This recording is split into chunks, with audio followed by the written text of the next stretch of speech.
Hello, welcome back to my coaching academy. Here is your host Ashok Kumar. Today we will study about the difference between American English and British English, and on which factors American English and British English are differentiated. There is a vocabulary, spelling, grammar, pronunciations, punctuations, idiom and expressions, cultural context, legal and technological terminology. अगर British और American English में difference की बात करते हैं तो हमारे पास फर्स्ट आता है वोकेबलरी। अगर वोकेबलरी की बात करें तो हमारे पास है जो ब्रिटिश और अमेरिकन इंग्लिश के वर्ड्स हैं वो हर तरीके से डिफरेंट होते हैं। यूसेज के हिसाब से, वोकेबलरी के हिसाब से अगर देखते हैं कि और उसके स्पेलिंग भी डिफरेंट होती है। जैसे हमारे पास है क्लॉथिंग के कपड़ों के जो लिबास वगैरह होता है उसके हिसाब से डिफरेंट है। उसके बाद फूड, खाना वगैरह जो भी होता है उसके हिसाब से इनका वर्ड्स जो डिफरेंट है। उसके बाद ट्रांसपोर्टेशन, उसके भी वर्ड डिफरेंट है। अगर देखते हैं कि हमारे पास ब्रिटिश में किसी स्मार्ट ट्राउजर्स होता है, जंपर होता है, ट्रेनर्स होता है, तो अमेरिकन में हमारे पास पेंट्स, स्वेटर्स एंड स्नीकर्स। तो ये एक डिफरेंस हो गया between the American and British clothing में। उसके बाद हमारे फूड की बात करते हैं तो फूड भी डिफरेंट, फूड के भी नाम डिफरेंट है। जैसे हमारे पास बिस्किट आ गया, क्रिप्स आ गए, चिप्स आ गए। अमेरिकन की बात करते हैं तो कुकी आ गया, चिप्स आएगी, फ्राइज, तो ये डिफरेंट है। उसके बाद ट्रांसपोर्टेशन की बात करते हैं तो हमारे पास लॉरी आ गई, राउंड अबाउट हो गया, बूट हो गया, अफकार। तो इस हिसाब से देखते हैं कि अमेरिकन में भी डिफरेंट है। ट्रक, उसके बाद है ट्रैफिक, साइकिल और ट्रंक। तो इस हिसाब से देखते हैं कि हर वर्ड्स को जो अमेरिकन में डिफरेंट तरीके से बोला जाता है और ब्रिटिश इंग्लिश में डिफरेंट तरीके से बोला जाता है। उसके बाद हमारे पास स्पेलिंग की बात करते हैं तो स्पेलिंग का बहुत बड़ा डिफरेंस है वो अमेरिकन और ब्रिटिश में। उसका अगर देखते हैं कि ब्रिटिश की स्पेलिंग वो थोड़ी बहुत मतलब डिफ़िकल्ट है उसको प्रोनाउंसिएशन करना। उसके बाद हमारे देखते हैं कि अमेरिकन की वो थोड़ी बहुत सिंपल है। अगर उसका जो क्रेडिट सिंपलीफाइड थोड़ी इंग्लिश है तो उसका क्रेडिट जाता है नो वेबस्टर पे, जिसका रिफॉर्म्स थे कि अमेरिकन इंग्लिश को सिंपलीफाई किया जाए।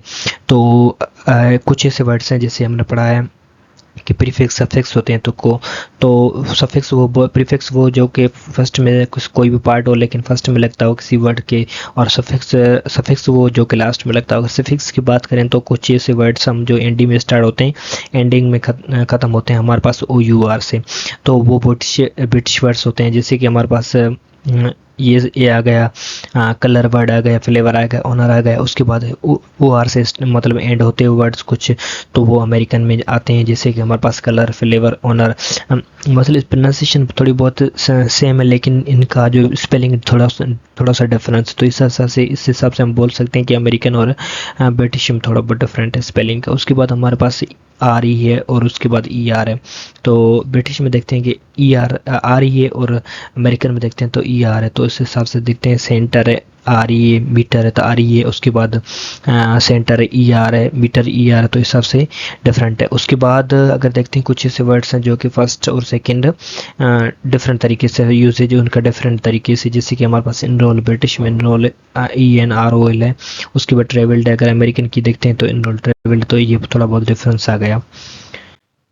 उसके बाद हम ग्रामर की डिफरेंस की बात करते हैं तो ग्रामर भी डिफरेंट तरीके से इस्तेमाल होती है। जैसे सम ग्रामेटिकल का स्ट्रक्चर हमारे पास है प्रेजेंट परफेक्ट टेंस, ये इस्तेमाल होता है ब्रिटिश में, जिसका प्रेजेंट परफेक्ट टेंस का स्ट्रक्चर की बात करें सब्जेक्ट हैज़ है, वर्ब का थर्ड फॉर्म ऑब्जेक्ट। और उसके बाद अगर ये ब्रिटिश में इस्तेमाल होता है। अगर देखते हैं कि अमेरिकन में तो वो पास्ट सिंपल इस्तेमाल करते हैं, फर्स्ट सब्जेक्ट, वर्ब का थर्ड, वर्ब का सेकेंड फॉर्म ऑब्जेक्ट। तो इस हिसाब से ये थोड़ा बहुत डिफरेंस है अमेरिकन और ब्रिटिश की ग्रामर पे। अगर इसकी कलेक्टिव नाउन की बात करें तो ब्रिटिश में हमारे पास जो कोई भी कलेक्टिव नाउन है उसके बाद उस पर हम लगाते हैं कौन सा वर्ब लगाते हैं, प्लूरल वर्ब इस्तेमाल करते हैं। अगर अमेरिकन इंग्लिश है तो वहाँ पे आपको कोई कलेक्टिव नाउन, वहाँ पे हम क्या लगाते हैं, सिंगुलर वर्ब इस्तेमाल करते हैं। तो इस हिसाब से देखिए कि कलेक्टिव नाउन का भी थोड़ा बहुत डिफरेंट है ब्रिटिश और अमेरिकन में। उसके बाद हमारे पास प्रीपोजिशन की बात करें तो ब्रिटिश में थोड़ा बहुत डिफरेंस, जैसे कि हमारे पास at the weekend, in hospital. उसके बाद हमारे पास अमेरिकन की बात करते हैं on the weekend, in the hospital. तो ये थोड़ा बहुत डिफरेंस है कि प्रीपोजिशन कहाँ पे आप लगाते हो। उसके बाद हमारे पास प्रोनाउंसिएशन की बात करते हैं तो प्रोनाउंसिएशन की भी थोड़ी बहुत डिफरेंस है, किसी वर्ड को स्ट्रेस देते या नहीं देते, कौन सा वर्ड आप वॉवेल है तो कॉन्सोनेंट है तो इस हिसाब से आप किसी वावेल साउंड और को प्रोनाउंस करते हैं डिफरेंटली। तो हमारे पास ए है, उसके बाद बाथ में है, ठीक है। तो उसके बाद हमारे पास रोस्टी है। रोस्टी क्या होती है कि आप आर को प्रोनाउंस करते हो नहीं करते। अगर ब्रिटिश की बात करें तो हम आर को प्रोनाउंस नहीं करते, अगर ड्रॉप कर देते हैं। अगर अमेरिकन की बात करते हैं तो हमारे पास मोस्टली आर को प्रोनाउंस किया जाता है। तो इस हिसाब से देखें कि इनका प्रोनाउंसिएशन का भी थोड़ा बहुत डिफरेंट है। तो अमेरिकन इंग्लिश और ब्रिटिश इंग्लिश में आपने प्रोनाउंसिएशन की बात हर चीज़ पढ़ ली। उसके बाद हम देखते हैं कि पंचुएशन मतलब कोई भी निशानी वगैरह देनी है तो आप किसे लगा देंगे। तो there the two difference in punctuation usages. हमारे पास first is the quotation. Quotation हिसाब से देखते हैं और फुल स्टॉप से देखते हैं। कोटेशन में हमारे पास ब्रिटिश आता है तो वहाँ पे आप सिंगल कोटेशन आप इस्तेमाल कर सकते हो। While the American English tend to be use double quotation, कि हमारे पास डबल जो कोटेशन है इस्तेमाल होती है। उस हिसाब से देखते हैं। फुल स्टॉप या कमाज की बात करते हैं तो फुल स्टॉप आप यूज़ करते हो। फुल स्टॉप आपको किसको बोलते हो? एक कोई भी डार्ट है उसको फुल स्टॉप आप ब्रिटिश में बोलते हो। अगर आपके पास पीरियड हो तो वो क्या है, आपका अमेरिकन हो जाएगा। उसके बाद कामा है। कामा तो in American English periods and commas are place inside the quotation marks. अगर अमेरिकन की बात करें तो पीरियड या आपके पास कोई कॉमास है तो वो कोटेशन मार्क्स से अंदर ही होगी। अगर ब्रिटिश की बात करें तो वो डिपेंडिंग ऑन द कॉन्टेक्स्ट की कॉन्टेक्स्ट कैसे इस्तेमाल हुआ है, ये पे इनसाइड भी हो सकती है आउटसाइड भी हो सकती है। तो इस हिसाब से देखते हैं कि पंचुएशन का डिफरेंस क्या है अमेरिकन और ब्रिटिश में।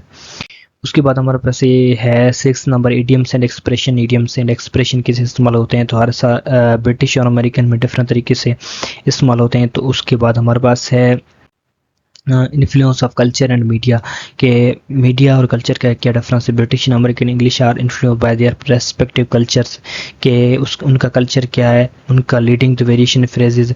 कल्चर के हिसाब से हमारे पास फ्रेजेस एंड स्लैंग्स आते हैं। अगर स्लैंग की बात करें तो कुछ ऐसे वर्ड्स जो कि इनफॉर्मल हो लेकिन उनको आप माने एज इट इज़ मीनिंग नहीं निकाल सकते। उसकी मतलब एक डीप मीनिंग हो जिसको आप समझ में नहीं आए। तो उस हिसाब से देखते हैं कि ये एक डिफरेंट मतलब आप डायरेक्टली जो उसको ट्रांसलेट नहीं कर सकते। तो इस हिसाब से देखें कि ये इन दोनों मतलब वैरायटीज़ में इनका डिफरेंस है, स्पेलिंग का और इन्फ्लुएंस ऑफ कल्चर मीडिया का।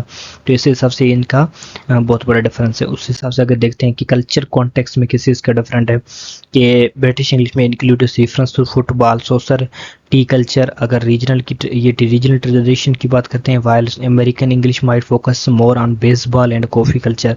तो इस हिसाब से अगर कल्चरल की रेफरेंसेस डिफरेंटली होते हैं। उसके बाद हम देखते हैं लीगल एंड टेक्नोलॉजी का टर्मिनोलॉजी, के certain legal and technology terms में different based on the country system and practices, के कुछ से मतलब कंट्रीज़ की प्रैक्टिसेस और सिस्टम्स की वजह से हमारे पास कुछ लीगल एंड जो कि लॉ से रिलेटेड और टेक्नोलॉजिकल टर्म्स भी डिफरेंट बेस पे इस्तेमाल होते हैं। जैसे हमारे पास सॉलिसिटर है, वो ब्रिटिश इंग्लिश में refer to the type of lawyer इस्तेमाल होता है। ब्रिटिश इंग्लिश में अगर इनके अमेरिकन की बात करें तो the term is less common, वो कॉमन टर्म है। तो in the last, thanks for watching my video.